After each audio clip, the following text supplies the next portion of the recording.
Good morning, শুভ সকাল বন্ধুরা। তো আমরা এখানে একটা ছিপকল ফেলা আছে। ছিপকলটা দেখবো খেয়েছি কি না। ছিপকলটা জঙ্গলের ভিতরে দিয়া, এই দেখো আমরা যাচ্ছি। আমরা ভোরবেলা এসেছি ছিপকলটা তুলতে, না হলে অন্য কেউ মাছ ছাড়িয়ে নেবে। হ্যাঁ, একটা খেয়ে আছে, বড় কলে খেয়ে আছে বন্ধুরা। এই দেখো নড়ানড়ি করে হচ্ছে, দেখো এই দেখো, এই খেয়ে আছে। ছিপকলটা আমরা তুলবো, লাইটটা পাশে। এই দেখো বড় শোল মাছ বেঁধেছে। তোলো তোলো তোলো, ছিপকলটা তোলো।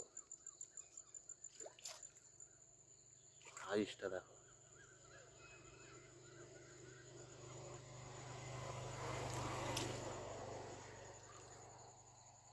বন্ধুরা। এই দেখো শোল মাছটা। এই এরকম টাইপের ভিডিও দেখে লাইক, কমেন্ট, শেয়ার অবশ্যই করবেন। টাটা।